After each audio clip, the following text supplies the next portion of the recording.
Antes de eu começar, deixa eu estudar um pouquinho do perfil da minha plateia. Quem aqui está tirando DRT de técnico, levanta a mão. Vocês. Parte técnica de teatro. Costura e trabalhador. Ok. Quem está tirando DRT como modelo? Quem está tirando DRT como ator, atriz? Todo mundo aqui, de uma forma ou de outra, faz parte de uma família teatral, certo? Pelo menos quer pertencer a esse métier. Eu estou com 48, vou fazer 49 anos agora em dezembro. Ano que vem, portanto, 50 anos, e estou fazendo teatro desde os 17. E acredito que eu tenho alguma coisa para passar para vocês, porque justamente por fazer parte desse métier, eu já passei por vários lugares, também já trabalhei em várias funções, inclusive na função de técnico. Porque quando a gente está dirigindo um espetáculo, pelo menos na estreia, eu gosto de estar na parte técnica, até que o pessoal pegue e aprenda o tempo do espetáculo. Mas mais do que isso, eu vim falar realmente sobre gestão de carreira, no seguinte sentido. Hoje em dia, a gente tem uma visão muito estereotipada do mercado. E essa visão estereotipada, ela permeia desde a parte técnica até o trabalho como modelo, como ator, como diretor, como produtor. E é importante a gente entender um pouquinho esse mercado onde nós estamos entrando. Bom, primeira coisa, a questão de um sindicato. Eu já escutei muitos profissionais, não sei se vocês que têm a oportunidade de conviver com alguns profissionais que já estão na área, eu já escutei alguns profissionais falando do sindicato. Aí eu vi, tá, mas você é sindicalizado? Não. Mas então, cacete, o que você está falando? Tá do lado de fora é muito fácil, né? Vai brigar lá dentro. Então é muito interessante nós entendermos que consciência de classe, ela não tem que existir somente quando a água bate na bunda. Desculpa o termo, mas é isso mesmo. A gente tem que ter uma atitude mais preventiva em relação ao que a gente quer, em relação ao que a gente pode, em relação ao que a gente sonha. Eu hoje sou ator, mas eu também trabalho como produtor, como ela disse, trabalho como palestrante, trabalho como professor, sou arte educador formado pela Belas Artes. O que significa isso?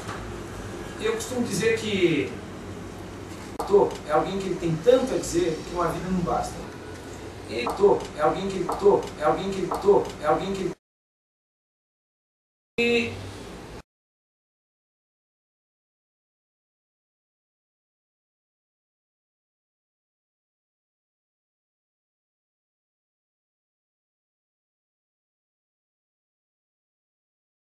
tá lascado.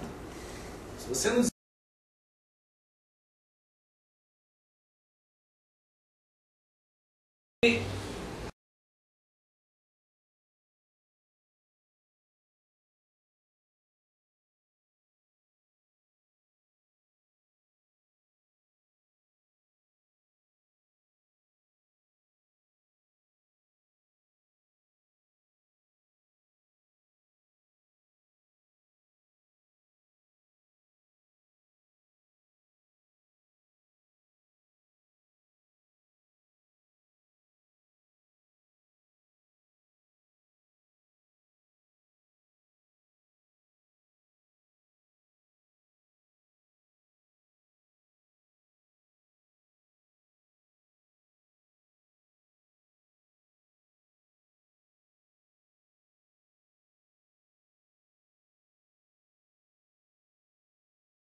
ele tinha outra filha de 8 anos e uma, a do meio, falecida. Ele resolveu que ele ia acabar com a própria vida dele.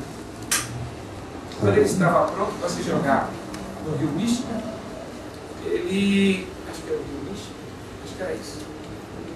Ele teve a seguinte ideia: já que eu estou abrindo mão da minha vida, já que ela não serve mais para mim, por que eu não aproveito, no lugar de jogar ela completamente fora, e dou a minha vida para a ciência, fazendo uma seguinte experiência? Vamos ver o que um cara fracassado, ferrado, com uma filha morta, uma mulher grávida, independente, e uma outra filha pequena, um cara falido, vamos ver que relevância um cara desse pode ter no mundo? Aí ele começou a usar a si mesmo como um experimento. Foi conhecido como a experiência de um suicídio. Ele começou a notar, e a relevância que ele teve no mundo foi essa. Ainda bem que ele era um fracassado, né?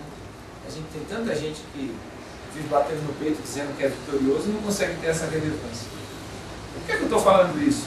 Porque esse cara, ele, desde cedo, quando ele resolveu dar essa guinada, ele resolveu acabar com essa coisa de especialista. Se você faz teatro ou um trabalho artístico, bem-vindo a esse mundo. Não dá para ser especialista. Hoje, você pode estar técnico de som, mas amanhã você pode estar bilheteiro ou técnico de luz. Ou quem sabe, diretor de cena. Porque nesse mercado há muita perspectiva de trabalho. Você pode começar como atriz, mas amanhã você descobre que o teu barato é dirigir elenco, fazer uma preparação de ator. Você é um manequim, mas amanhã você pode se desenvolver como uma professora de boas maneiras. Isso tudo faz diferença, sim, no ramo artístico. Então, o que eu estou querendo dizer primeiro para vocês é que você não pode pensar como especialista num trabalho como esse. Você tem que, no mínimo, dizem que a mente é como um paraquedas, para funcionar tem que estar aberto. Então, no mínimo, você tem que abrir a cabeça para enxergar algumas perspectivas. E eu digo isso por quê? Porque existe o primeiro cargo que você tem que ter nessa indústria chamada você, que é o cargo de agente. Não, mas eu sou atriz, eu sou ator, não tem agente. Mas se quiser acontecer, vai ter que ter. E é melhor que seja você. Vocês conhecem algum ator que tem agente? Quem? Vários. Vários. Fala um. Famoso? Pode não ser famoso. Não, tem muitos que já viu meu com a gente. Dá um. Adriano Mota. O Adriano Mota. O Adriano Mota tem um agente. Tem. O que esse agente faz com o Adriano Mota? Olha, faz trabalho pra ele. E arruma? Às vezes. Às vezes. Olha, para ser sincero, o teu nome é? Lígia. Lígia. Lígia. Na verdade, hoje em dia, nós temos algumas agências que arrumam alguns trabalhos que são considerados bicos. Porque a gente trabalha aqui hoje, trabalha ali.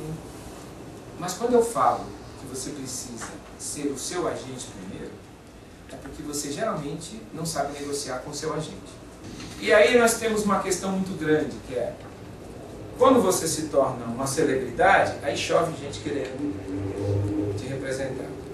Só que lá fora, nos Estados Unidos, nós temos a profissão de agente. Se você se forma numa escola, você vai procurar, o cara faz uma entrevista com você, tira a foto sua, ele te enxerga como produto e ele procura alguns trabalhos onde ele pode te encaixar. Ah, você tocou piano quando tinha 5 anos? Não, foi dos 5 anos até os 18 que eu toquei piano. Legal. Ele vai te procurar um trabalho onde, se aparece lá procurando uma atriz que toca piano, ele te encaixa. Você não vê isso com tanto profissionalismo. Hoje em dia, nós temos alguns agentes que, na maioria dos casos, arrumam algum trabalho de participação numa feira. A atriz é atriz, mas ela fica lá no stand de determinada empresa, distribuindo catálogo, sorrindo. E eu tenho uma empresa de eventos, eu sei dessa realidade. Então, eu estou colocando para vocês o seguinte: se você não foca, se você não faz um plano de carreira, o que é plano de carreira? É analisar exatamente o que você quer e saber exatamente por onde você vai. Isso faz uma diferença. Existe um amigo meu que ele me ensinou o seguinte: eu, para tirar a bunda da cadeira, eu tenho que ganhar no mínimo tanto, senão não vale a pena. É melhor ficar em casa. Eu ganho muito mais ficando em casa. Alguém já parou para pensar dessa forma? E existe aquela situação que, poxa vida, tem um trabalho aqui onde estão pagando uma mixaria. Tá bom, mas a visibilidade é boa. Quanto é que você gastaria se tivesse fazer uma publicidade sobre o seu trabalho? Então pensa um pouquinho. Se dá uma boa visibilidade em relação ao custo-benefício, como é que a gente pesa isso? Já pararam para pensar nisso? Isso aí é investimento. Então você trabalhar como ator, você tem que pesar a relação custo-benefício, ou seja, quanto vale a pena eu tirar a bunda da cadeira, simples assim. Ou então, o que significa eu investir aqui. Agora, não significa você ficar o tempo todo com parceria. O pior argumento que você pode ouvir é: teu nome? Priscila, olha, agora a gente vai fazer um trabalho assim, me ajuda que eu te ajudo. Me ajuda que eu te ajudo é uma droga. E geralmente o me ajuda que eu te ajudo significa que primeiro você fica sem nada, na esperança de alguma coisa lá na frente. Então, estou falando porque desde os 17 anos eu já participei de várias produções. E teve algumas produções, teve um produtor, até hoje que eu me lembro, que ele tinha um ideal maravilhoso. Ele tinha um espetáculo de palhaço fantástico. E eu era o palhaço preferido dele. Que além de ator, eu estudei uma época um trabalho de palhaço. E esse cara, ele tinha tido uma carreira de sucesso com esse espetáculo, ficou doente, parou um pouquinho, quando ele voltou, ele queria reerguer, mas nunca as contas fechavam. Ele estava só no ideal. E eu fazia o palhaço dele, direto dele, mandioquinha, seu cacuete, aliás! O mandioquinha sempre soltava e ele gostava do meu mandioquinha. Até que um dia eu e o ator que fazia, nós dois fazíamos esse espetáculo em várias escolas, e às vezes ele chegava: olha, eu combinei tanto com vocês, mas vou ter que pagar só tanto, porque não deu. Eu falei: tá, mas a gente não é sócio, a gente está tendo que dividir a preocupação com o investimento. E você nos chamou para sermos empregados, recebemos um fixo por apresentação, e a gente conta com isso no fim do ano, na verdade no fim do mês, para pagar o aluguel. E aí a gente tinha que escutar, e ele, em algum momento, com orgulho ali, se dobrando, a gente teve que chegar para ele e falou: meu, para, você está ficando doente de novo. A gente sabe por que não deu certo da outra vez. Deu certo, mas você ficou doente. Então o que eu quero dizer com isso é o seguinte: quando você diz teatro é minha vida, cuidado, o personagem mais importante é você. Ninguém é ator por carência. A gente é ator por excesso, porque tem demais. Aí sobra e a gente não aguenta, explode para os lados. Até aqui está tudo muito subjetivo. Eu vou objetivar daqui a pouco. Calma, relaxa. O que eu estou querendo dizer com tudo isso é: se você começa a se enxergar como produto, você começa a estipular um valor para o seu trabalho. E você começa a estipular um piso para você começar a capitalizar a sua energia. Segundo, se você for um artista inteligente, ou um técnico inteligente, você vai começar a expandir a sua área de atuação. Você vai se tornar multimídia. Você não vai se especializar só em alguma coisa. Tem uma amiga minha que certa vez ela estava fazendo um trabalho com teatro, o motorista não pôde, e ela chegou para uma atriz: por favor, fulana, você é a única pessoa que eu confio. Leva o elenco, deu a chave. Sou atriz. Estou aqui para dirigir. Não, eu te dou um extra. Eu não estou aqui para dirigir. Eu sou atriz. Mas ela sabia dirigir, já teve ocasiões. Ela virou e falou: ok, da vez seguinte ela pegou e dispensou a menina. Pô, mas isso aí é injusto. Eu sou uma boa atriz. Ela falou: mas eu não quero ninguém aqui que não tenha múltiplas competências. Porque está à sua disposição e ela era a única que tinha cara. Eu tive que chamar alguém. Isso atrasou. Não é porque a pessoa fosse menos competente, mas isso atrasou só porque você firmou o pé na sua postura, na sua posição. O teatro é coletivo. Na União Soviética, a tradução da palavra elenco se traduz por coletivo, sabia disso? Então, ao mesmo tempo que você tem que ter uma postura um pouco mais sistêmica em termos de atuação, você tem, sim, que se especializar, mas especializar com a cabeça aberta. Você é um ator? Ok. Prepara o seu trabalho. Cuide da sua formação. Eu fiz escola técnica de teatro, mas de abril de 90 até abril de 91, eu trabalhei na Casa Vento Forte como programador cultural. Havia acabado de me formar na escola de teatro. Havia acabado de fazer um espetáculo. Havia acabado de fazer um espetáculo com patrocínio, que a gente na época conseguiu. Imagina um grupo de teatro que havia acabado de se formar, um espetáculo que teve patrocínio de $84 mil. Isso não existe, né? Existiu. A história foi a seguinte: nós estávamos cursando uma escola técnica e havia uma ajuda de custo que hoje estaria em torno de R$1.000 no fim do ano, para que nós pudéssemos fazer o espetáculo de formatura, que servia já como estágio algumas apresentações. A escola dispunha de R$1.000 de ajuda de custo para os alunos, para o grupo. No começo do último ano, nós chegamos lá, a gente quer ajuda de custo agora. Mas por que vocês querem ajuda de custo agora? O que a gente vai fazer? A gente já decidiu que peça vai fazer, já decidiu qual é o slogan, já decidiu o logotipo da peça, e nós vamos fazer o seguinte: nós queremos vender camiseta para aumentar esse dinheiro e vamos fazer um book para poder arrumar dinheiro também nas empresas. Vocês estão loucos, vocês estão... Aí nós demos sorte, porque a diretora conhecia alguém no Unibanco que ele disse o seguinte: se vocês arrumarem alguém com nome, eu acho que eu consigo uma cota de patrocínio. Aí nós pegamos aqueles... Não eram ainda o real, tá? Foi anterior ao Collor. Foi lá para 88, 89. Nós pegamos, fizemos um book numa gráfica, papel couché, capa dura. Olha, era uma coisa profissional. Pegamos um texto inédito da América Latina, do Strindberg, rumo a Damascus. E aí fomos atrás de um nome para encabeçar o elenco. Como era um texto autobiográfico, nós fomos procurar o Edwin Luiz, porque ele havia feito 2 personagens biográficos, que foi o Amadeus, onde ele fez o Mozart, e o Freud, numa direção do Flávio Rangel, Freud no País da Alma, uma coisa assim. E aí a gente foi atrás. Ele tocou, conseguimos o patrocínio, na época com o Unibanco, que arrumou mais 2 patrocinadores. $84 mil. Maravilha. Lançamento na Vinheria Perpus, uma assessoria de imprensa que estava entre as 10 maiores do Brasil, 3 semanas no Centro Cultural, 5 semanas na Sala de Frank da Hebraica, ensaio no Clube Alto de Pinheiros, e ninguém acreditava. O pessoal da classe teatral, quando encontrava a gente: aquele pessoal daquele espetáculo do Strindberg, gente, você precisa ver que ousadia do pessoal. A gente era taxado entre o atrevido e o ousado. Porque o pessoal geralmente falava: você precisa ver que ousadia. Bom, o espetáculo estreava em abril de 90. Um mês antes, o Plano Collor confiscou todo o dinheiro.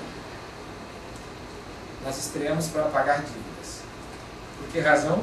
Porque nós estávamos com tanta dívida assumida, já em nome da produtora, que era da escola na qual nós estudávamos, e se nós não estreássemos, teríamos que pagar de qualquer jeito. O que nós fizemos? Vamos fazer 3 semanas no Centro Cultural e a Sala de Frank deixa quieto.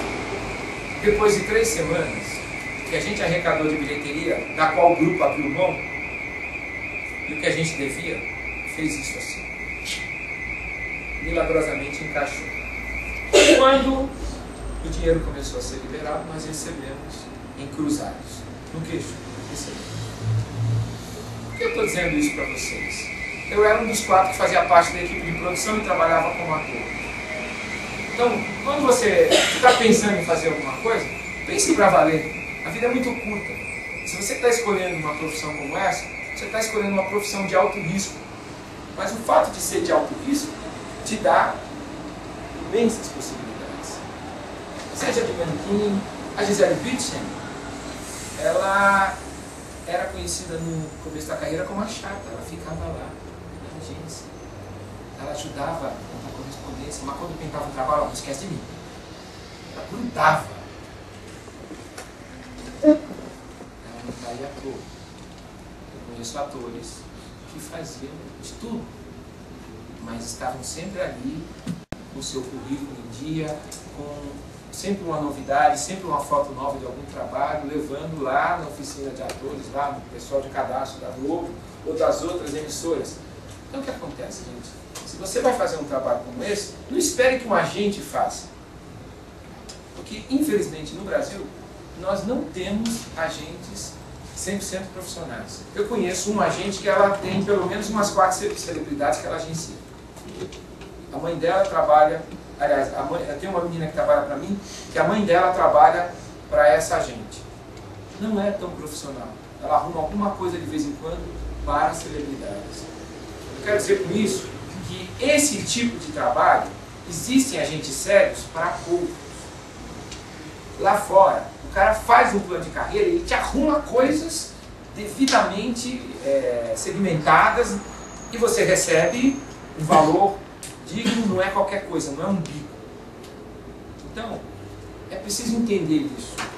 Outra coisa, marca. Você precisa entender de marca. No caso do Milô Fernandes, que já era genial, sempre foi, o nome dele era Milton Fernandes. Só que na época, quando foi se alistar, ele levou a certidão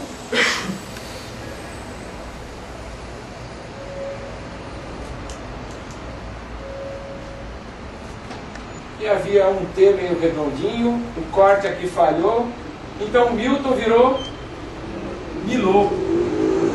E ele, até o fim da vida dele, a esposa dele chamou ele de Milton. Só que lá na cidade dele, ele foi se alistar no exército. Aí o cara virou para ele e falou: qual é o teu nome? Milton, senhor. Mas aqui tá Milô. Não é Milton. Que Milton, cacete? Tu é Milô e tu vai ficar Milô. Pum! Olha o favor que o cara fez para ele. Por quê? Porque ele tinha um irmão, o Hélio Fernandes, que é conhecido, é jornalista, principalmente jornalista político. Mas você sempre ouviu mais falar do Milô do que do Milton, não, do que do Hélio Fernandes. Eu me lembro que na época, nos anos 80, quando a ditadura estava, entre aspas, acabando, o Hélio Fernandes, que foi um dos que foi banido, estava sendo entrevistado. Em determinado momento, depois que ele deu uma entrevista maravilhosa, o repórter falou: você também é irmão do Milô, né? Ele falou: pronto, agora eu sei que tudo, eu sou irmão do Milô. Deixei de ser o Hélio Fernandes, virei.